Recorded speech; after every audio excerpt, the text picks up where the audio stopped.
Mga kabahagi sa Metro Manila at sa buong mundo, welcome po sa Professor on Air ng Radyo Pilipino Media Group. Binabati ko ang mga taga-subaybay sa Ibayong Dagat at lahat po na nakikinig sa sister stations ng Radyo Pilipino Network sa iba't ibang probinsya sa Pilipinas. Tayo ay napapanood ng High Definition at Live sa YouTube channel. Ganon din sa Channel 100 ng Converge Cable TV System sa buong Luzon at maging sa RTV Tarlac. Ito po si Willie Perez ngayong October 7, 2023. Narito ang mga tampok na kaalaman. Pang-8 kontinente sa mundo na diskubre daw ng mga scientist, 6 na gawaing mabilis magpaputi sa buhok ng tao, inihayag po ng mga eksperto.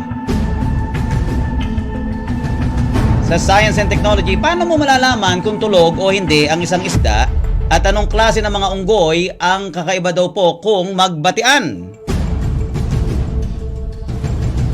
Sa trivia, saan may tribo na napakahilig magregalo ng dura, pasintabi po sa mga kumakain, na anilay maituturing na holy water? Sa tips to remember, paano ka magsisimula ng negosyong kasosyo ang kaibigan o kamag-anak na kahit umasenso, hindi po masisira ang inyong friendship? Sa history, saan at kailan unang ipinagbawal ang corporal punishment at sino ang boksingero na napanaginipang mamamatay ang kanyang kalaban at natuluyan nga? Sa payong teacher, sino po ang lola napakasakit ang ulo sa kapitbahay dahil palagi nitong inihahambalang sa daan ang mga patay na daga kapag naglilinis po ng bakuran? Yan po ang mga impormasyon, ang detalye sa aming pagbabalik. Professor on Air and online. Mga kabahagi, may babala po ang mga medical expert kaugnay sa posibleng sintomas ng isang lalaki ay may tama ng prostate cancer. Ayon sa mga bumubuo ng Cleveland Clinic sa Ohio, USA, kapag madalas daw ang pag-ihi ng lalaki sa gabi, ito po ay palatandaan ng naturang sakit. Batay sa records, 25% ng mga kaso ng prostate cancer ay may side effect ng nocutria na dulot po ng radiation treatment. May panganib din daw na ang madalas na pag-ihi sa gabi ay dulot ng tumor na nabubuo at tumutulak papuntang urethra.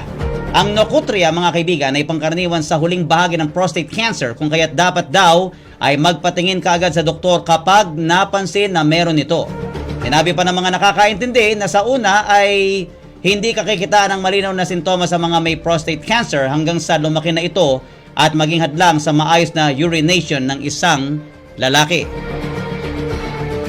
Samantala po naman, 6 na gawain ang sinasabi nagpapadali upang pumuti kaagad ang buhok ng isang tao. Una ay ang stress, at batay po sa research, sinisira nito ang pigment-producing stem cells na mahalaga sa buhok ng isang individual. Pangalawa po ang paninigarilyo dahil ang tabako ay tagadala daw ng kemikal na nagpapabilis sa pagputi ng buhok.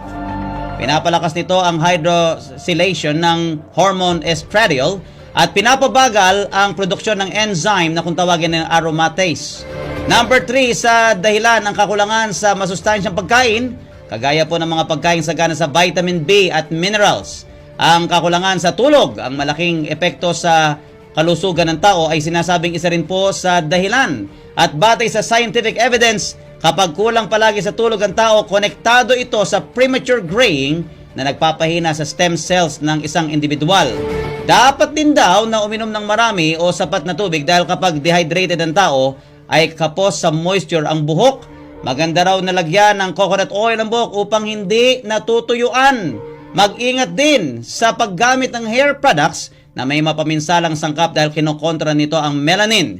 Isa po sa sinasabing kemikal na mapanira sa buhok ang hydrogen peroxide na madalas makita sa mga tina para po naman sa buhok.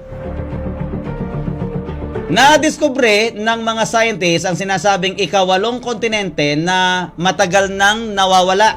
Ang kontinente na sinasabing nasa ilalim po ng karagatan ay tinatawag na Zealandia.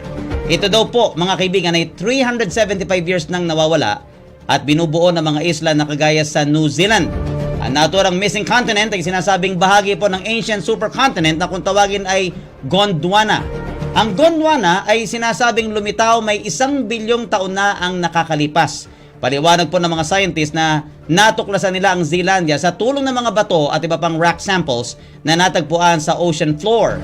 Ang Zealandia ay sinasabing malaking kontinente na 6 na beses ang laki sa Madagascar. May lawak na 1.89 million square miles na pinakamaliit, pinakamanipis at pinakabagong kontinente daw sa ngayon.